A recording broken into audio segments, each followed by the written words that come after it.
IBLIB offers 100% end-to-end encrypted video conference sessions for schools, teachers, and students where they can conduct their lectures and any work-related activity on the platform.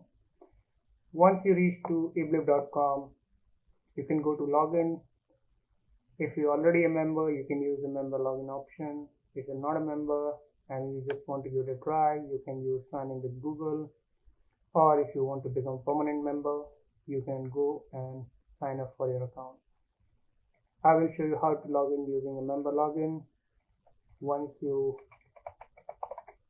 log in as a member, you'll land to the dashboard. On the left side, you'll see the calendar option where the counter in front of calendar shows that there is one meeting scheduled in the next 24 hours.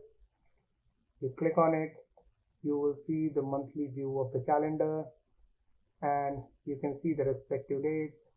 For example, today is 10th of July, Friday, and you can see there is a call scheduled at 5:50. This view from month to week can be converted by clicking on the above option, and then you will see the current week and each date with different time and when is the meeting scheduled. You can go back to the month view or you can remain in the week view, or if you want to look at the daily view, you can click here and look at the daily view.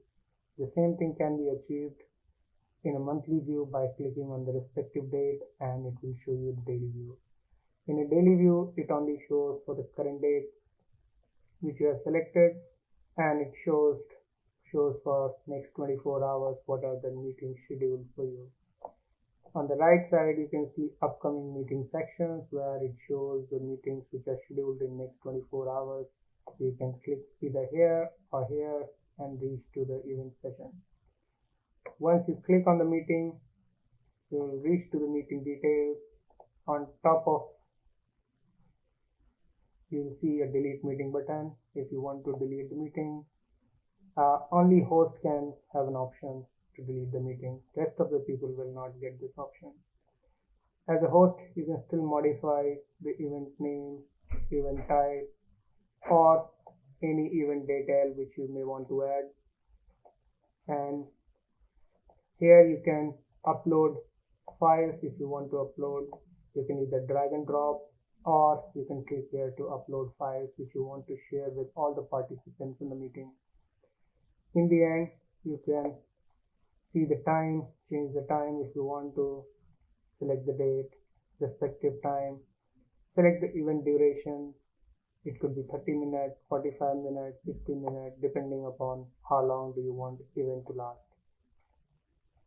Once you finalize all the inputs, you can update the meeting. On the right side, you will see the people who have been invited in the meeting. If you want to invite anyone else who is not invited currently, you can click on this, type the person's name, and that person will be invited to the meeting. Once you start typing, you will see the autocomplete. You can see the photo of the person. You can see the name and details. Once you're sure that this is the person you want to invite, select the person and you send a meeting invite. The person is already invited here, so he will not be invited again, but I will show you how to delete this person from the meeting detail and add him again. Once you delete the person, you can try to add him again. Now you can see he's back in the meeting invite. This button allows you to delete any unwanted person if you want to delete from the meeting. On the left side, this shows waiting status that Anshu Jha hasn't accepted the meeting invite yet. So this way you know that which person has accepted the invite and which person has not accepted the invite.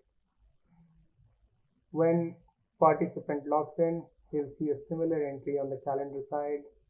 Once he clicks on the event, rather than seeing this update meeting option, he will see an accept and decline button, and he can either accept or decline the meeting.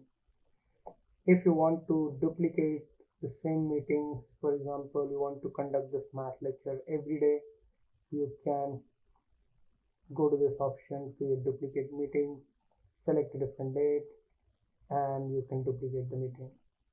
Once you finalize the time, click on this button, meeting has been duplicated.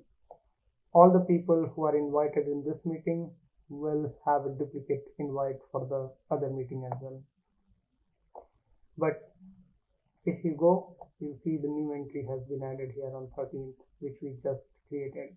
You can go here, you see the same people has been invited. You can have different details, different files shared for different meetings. So those fields are not common for various meetings. If you want to create a new meeting, there's an option available here. You can click on add meeting, give an event name. By default, we have three main options: video call, audio call, and webinar presentation. The person who is creating the meeting will always have the full access of video, desktop sharing, and everything. For the people who are participant, this feature matters a lot, because if you invite an audio call, all the participants can only join via audio. They cannot share their video. Whereas host will always be visible to everyone, irrespective of the setup. The webinar presentation is used for a bigger set of audience, where audience could be more than 50. Audio setup is suitable more for 20 or more people. Video setup is suitable for less than 20 people, because amount of data and consumption it requires from the users end. Once you know which kind of event type you want to create, you can give a name to your meeting, event detail. If you want to specify anything, you can upload the document, any document you want to share with the group. You can select the time, duration, and once you click on create new meeting, it will create a new meeting. I will show you next how this meeting will be visible to other users who are invited as participants. For example, let's log in as a participant. You can see one entry here which shows that he also has one meeting scheduled today, which is the same meeting. You click on this, the participants get a different interface. They cannot edit any information. They can accept or decline, or they can join the video call. They can also see a list of meeting invitees. In addition to the current features, the host who has created the meeting invite will also see another section at the bottom, which will show how many people attended the call, which is used for attendance records for the schools. This is it in this particular session.